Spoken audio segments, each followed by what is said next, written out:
Pinapaalala ng puso ko ang tinig ng aking anak. Kahit hindi ko siya nakita, masayang-masaya ako. Narinig ko ang boses ng aking anak.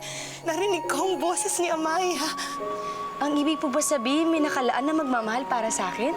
Sinong binukot ang makakatuluyan ko? Ano ang kanyang anyo? Maganda ba siya? Siya ay isang binukot na makinis at maputi dahil di kailanman nasinaga ng araw ang kanyang balat. At ang kanyang tinig ay napakaganda. Masarap pakinggan pag siya'y umaawit. Wala na akong ibang makita pa, Ginoo. Kung sino man ang binukot na sinasabi mo, hahanapin ko siya. Guro, sana dumating na siya.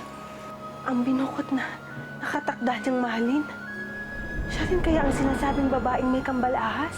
Papayagan kita makipagkita sa iyong katiban. Pero may kapalit. Ano ba ang kapalit? Itatakas mo ako dito. Ano?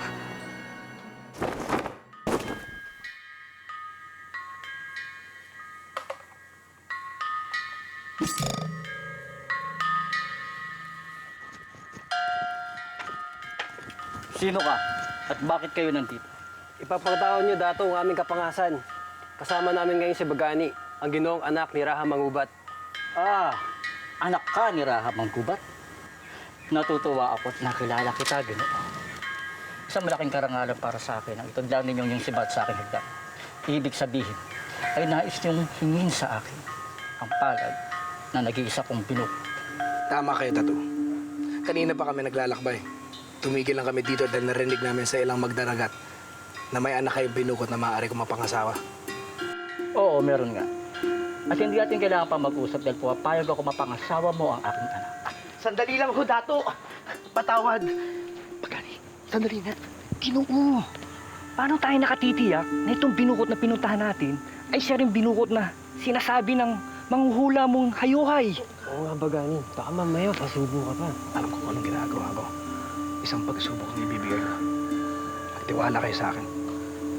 Dato, handa ako magbigay ng kahit na magkanong bugay para sa inyong anak. Marinig ko lang ang kanyang pag-awit. Nais ko makita kung anong nasa labas. Ibig ko makakita ng ibang tao. Ang huling pagkakalabas ko sa aking bukod, bata pa ako. Kaya sige na, isama mo na ako. Nais mo ba ako mapagalitan sa iyong baba? Alam mo namang hindi ka pwedeng lumabas. At lalong hindi ka pwedeng makita ng ibang tao. Hindi ka ba naaawa sa akin? Ang iyong ina, siya ang nag-alaga sa akin. Alam mong sanggol pa lang ako nang kinulong na ako sa aking bukod. Nakalimutan ko na kung anong itsura ng dagat, ng mga puno, ng mga halaman. Kung anong itsura ng buwan sa malapitan. Nais ko maranasan lahat ng yun. Nais ko makita yun. Kaya sige na, isama mo na ako. Sasama ako sa inyo ni Kuling. Bai, hindi maaari. Hindi ako papayag.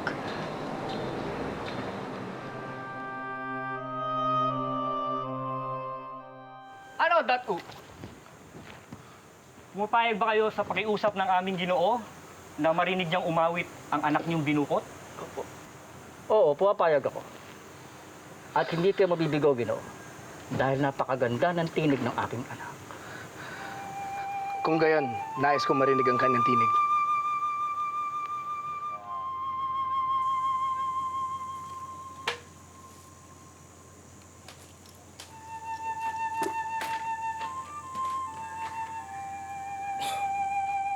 Giling-giling! Narinig mo ang pinag-usapan namin ng ginong naparito. Kaya umawit ka!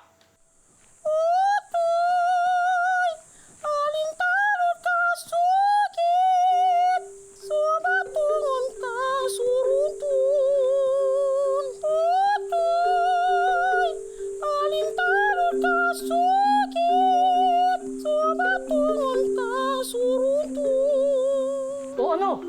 Narinig niyo yun? Di ba napakaganda ng tinig ng anak ko? Napakaganda ng tinig ng mga anak na... Napakaganda ng tinig ng anak ninyo! Aalis na kami! Napakaganda! Napakaganda! O, Manilo! Napakaganda ho! Napakaganda. Huy! Napakaganda ho. Sandali! Hoy, talabantayin niyo ako! Mga binababalik kayo!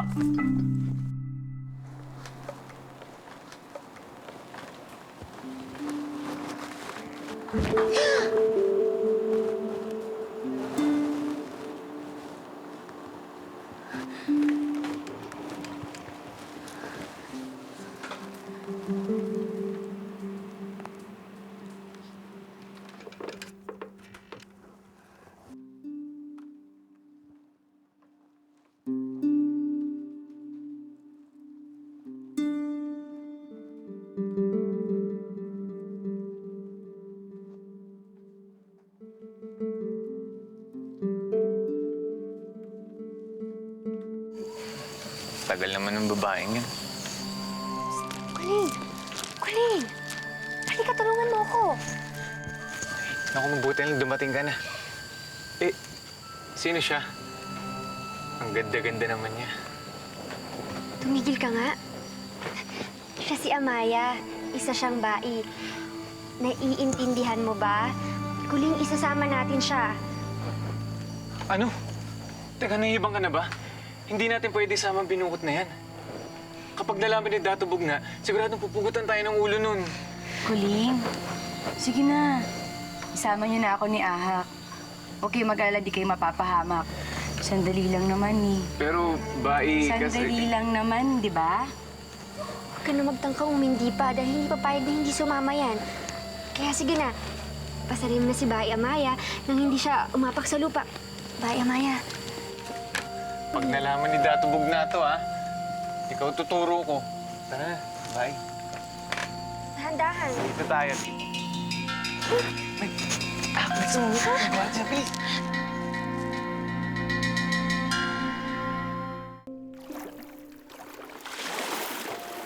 Hanggang ngayon, ang sakit pa rin ng tenga ko.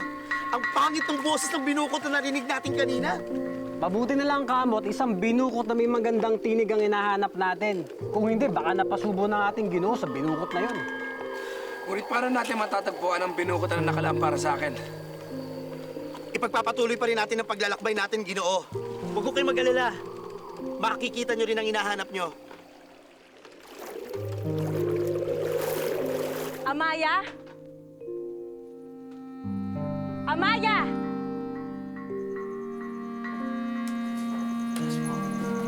Bakit wala siya dito? Saan nagpunta si Amaya? Tama nga ang pakiramdam ko nung bata pa ako. Napakasarap ng simoy ng hangin dito sa labas. At ang langit, ang laki-laki, ang lawak-lawak, katulad ng dagat.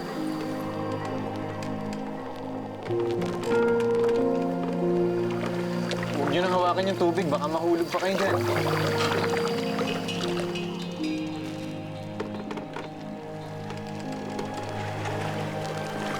Maal pala ang tubig ng dagat.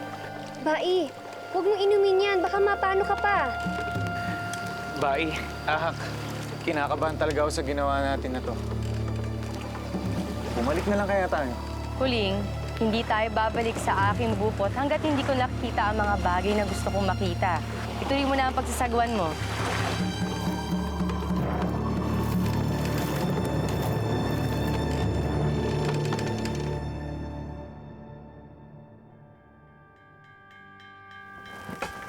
Baba, gumising kayo. Mariki, bakit narito? Upang ipaalam sa inyo na nawawala si Amaya. Ano? Hindi ko siya makita. Wala na siya. Iniwan na kayo ng pinakamamahal niyong anak.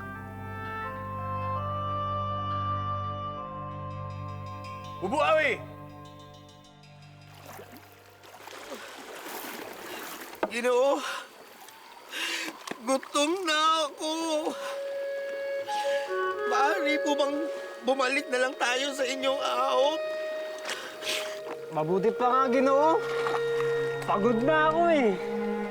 ipagpapatuloy natin ang ating paglalakbay hanggang sa susunod na pulo. Ano ba namang buhay ito?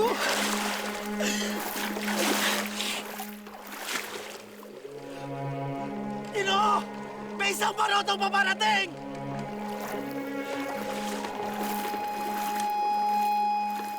Bai, ahak, may barotong na papalapit sa atin. Babae, paano yung mukha mo?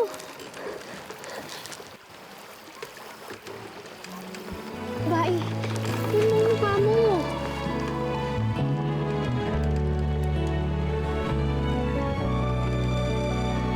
Siya ay isang binukot na makinis at maputi dahil di kailanman nasinaga ng araw ang kanyang balat.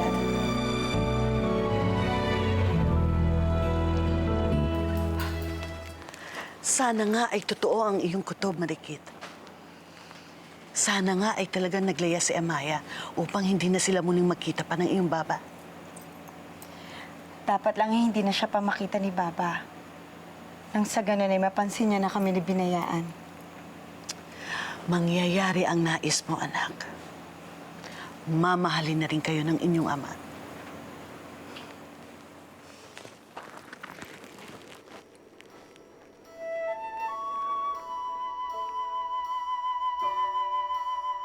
Nananaginip ba ako? O sadyang bumaba lang talaga ang buwan para masilayan ko ng malapitan? Bini-Bini! Sino ka? Ano ba alam mo? Bae, paumanhin pero kailangan kong gawin to. Takpan mo ang mukha mo. Ahak! Ahak!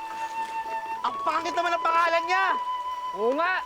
Walang saysay sa akin kung hindi magandang pangalan niya. Pakawalan mo ako dito! Paumanhin, Bae, pero kailangan kong gawin to. Baka magustuhan ka nila tapos tangayin ka pa nila. Bini-Bini! Ba't di mo muli ipakita ang inyong mukha para masilayan ko muli ang inyong kagandahan? Ikaw na nasa baroto. Pwede ba wag mo na kaming gambalain? Kuling uwi na tayo. Sige, ngayon din. Sandali! Huwag niyo muna ilayo sa akin yun yung bahay. Nais ko ba siya makausap? Marami ang gusto malaman sa kanya. Tagasambahan mo kayo! Sinong dato o raha may akap sa inyo? Ino, mukhang ayaw nila sumagot. Ano ba ginagawa niyo? Sundan niyo sila! Ito na! Sige na!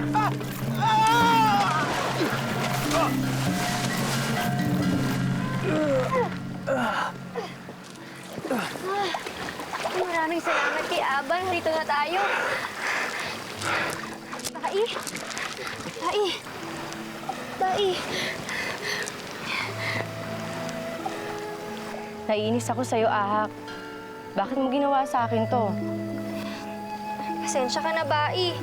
Kailangan ka namin pangalagaan. Naku, kung nagkataon, ano na lamang mangyayari sa amin ni Kuling kapag may nangyaring masama sa'yo?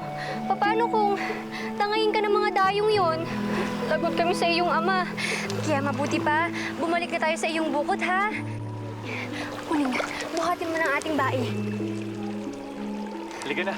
Saan kayo nagpunta? Bakit ninyo itinakas ang anak ko? Bae! Wag!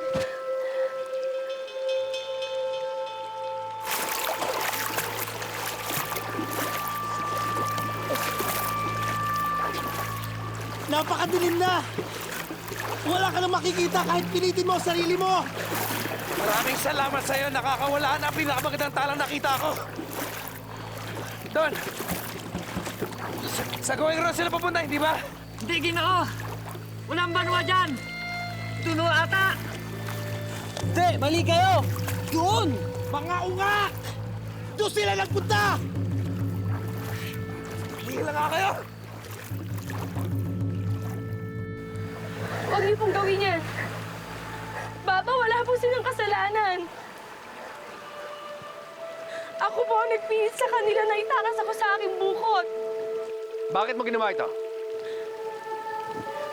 Baba, gusto ko lang naman po makakita ng ibang lugar bukod sa aking bukod. Patawarin niyo po sa aking kapangahasan. Baba, patawarin niyo kung nagalit ko po kayo. Baba, ako na lang parusahan niyo. Huwag sila Ahak. Baba, ako na lang. Huwag ka na umiyak. Amaya, nakikitang lumuluha ka. Huwag niyo sila sasaktan. Pinapatawad ko na sila. Aba, maraming salamat. Iniligtas mo ang buhay ko. Datu, maraming salamat po. Ulitin mo pang itakas ang anak ko. Hindi ako magdadalawang isip na parusahan ka.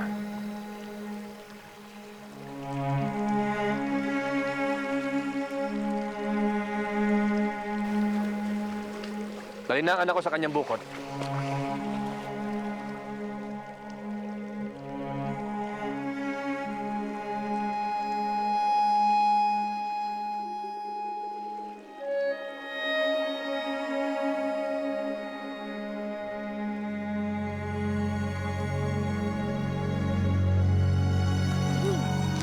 Hey! Lumabog ka dyan! Kailangan na natin umalis! Akala ka na nga.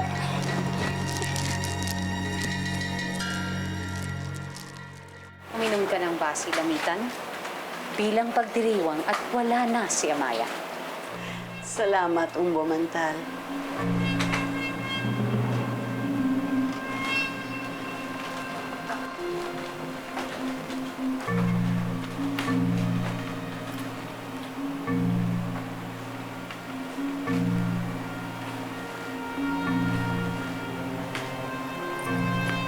Bakit mukhang nagulat ka yata, Lamitan? Akala mo ba'y hindi na kami magkikita ng aking anak?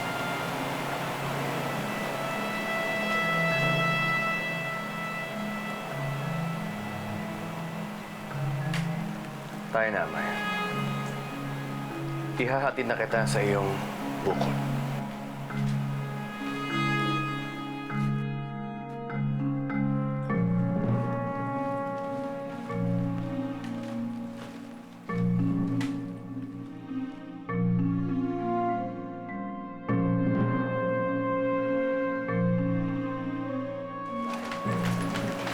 Kamangha-mangha. Ngayon ko lang napansin, napakaganda pala ni Amaya.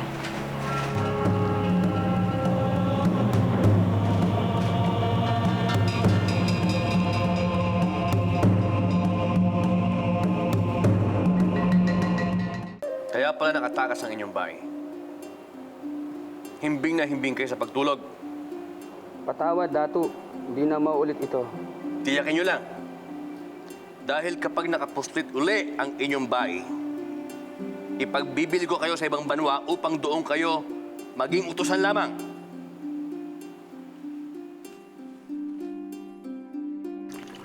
Maraming salamat sa pagligtas mo sa amin ni Colleen, Bai Amaya. Habang buhay kong tatanawin ng utang na loob iyon. Ako nga malaki ang utang na loob sa inyo ni Colleen eh. Kundi dahil sa inyo, hindi ko makikita ang dagat.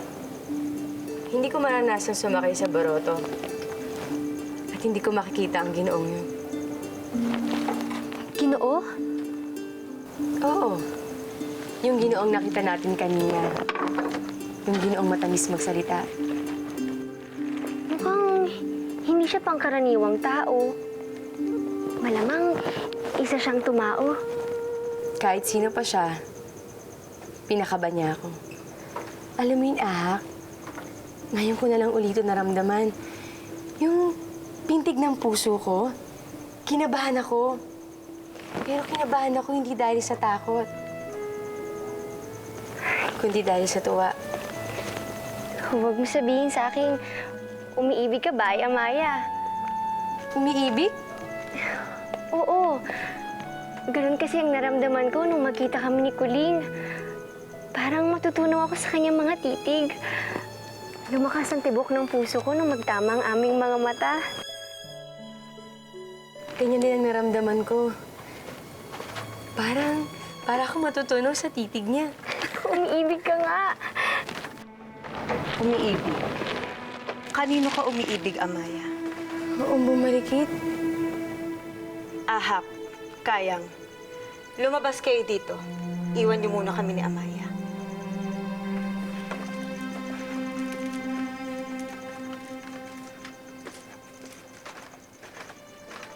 Sino ang pinag-uusapan niyo ng iyong uripon?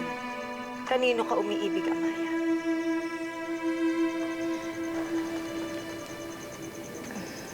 Sa isang Ginoo, nakita ko siya kanina.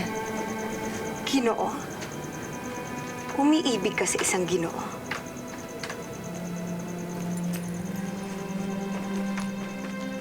Kaya naman pala tumakas ka para maghanap ng Ginoong aakitin. Sa tingin mo ba, iibig din siya sa'yo?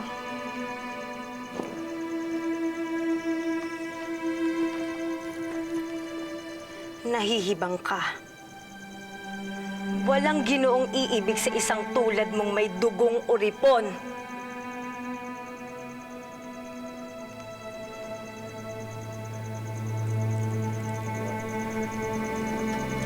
Umbong Marikit.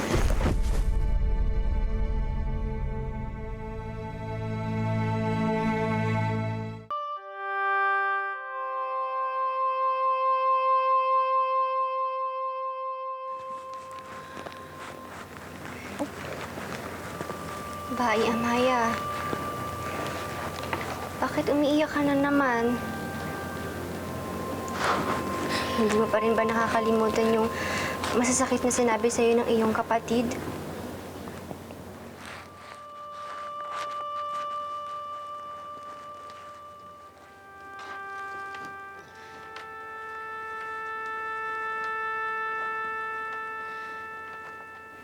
Totoo ba yung sinabi ni Umbong Marikit?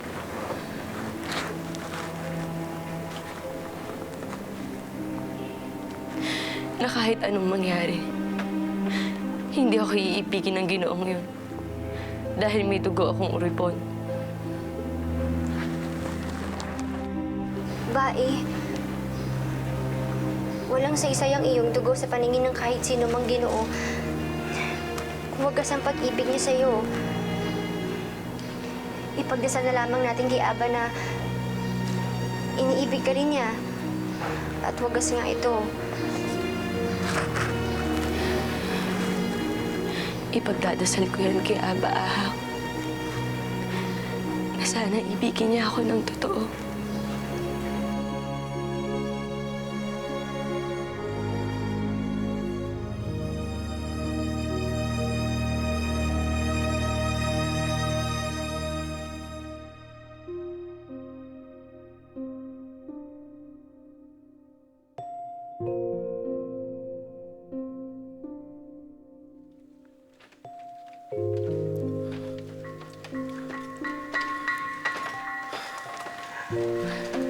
Maligayang pagbabalik, Ginoo. Salamat. Bayang, may iwan niyo muna kami. May kailangan ho ba kayo, Ginoo? Nais ko lang sabihin sa'yo na nagkatotoo ang iyong hula. Nakita ko na ang pinakamagandang binukod sa tanang buhay ko. Ginoo, paano ka makatitiyak na siya nga ang binukod na sinasabi ng hayohay na yan? At paano ka rin makatitiyak na isa nga siyang binukod? Hindi niyo ba napansin ang kanyang kutis? Napakaputi niya. Ibig sabihin, hindi siya nasisinaga ng araw. Bahay ang tawag sa kanya ng kanyang mga uripon. Alam ko. Oo nga naman. Mapulot talaga ulo mo. Mula nung makita ko siya, hindi ko na matanggal sa isip ko ang kanyang maamo at magandang mukha. Nararamdaman ko, pag-ibig ito. Iniibig ko siya iusbong. Ako rin, Ginoo. Iniibig ko rin yata siya.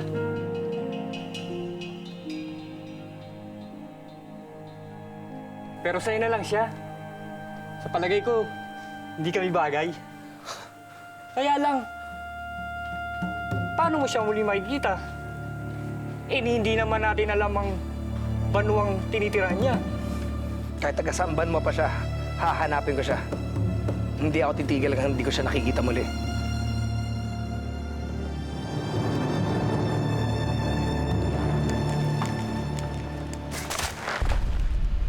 Paraanin ninyo ako. Patawad, pero alamin mo pinagbabawal ni Datubog na lumakyat sa kananoronan ng mga binukot. Kung gusto niyo, sasabihin na lang namin ang mga uripon na ihatid ang inyong mga anak sa inyong simba. Hindi ang aking mga anak ang nais kong makita. Kaya paraanin ninyo ako.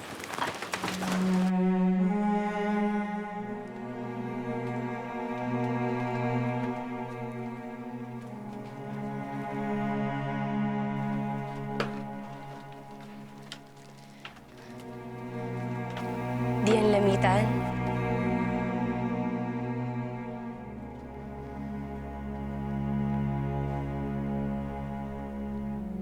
Tama nga si Umbo Mantal. Napakaganda mo. Kaya pala labis mong nabihag ang puso na iyong ama.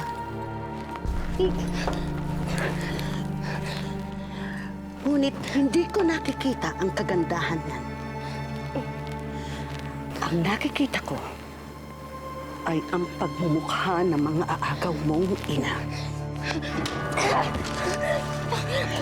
Tawa mo! Ang mga mahal kayo sa laban ng buhay pa! Huwag kang makialam dito! Sasamahan kita na buhay ka!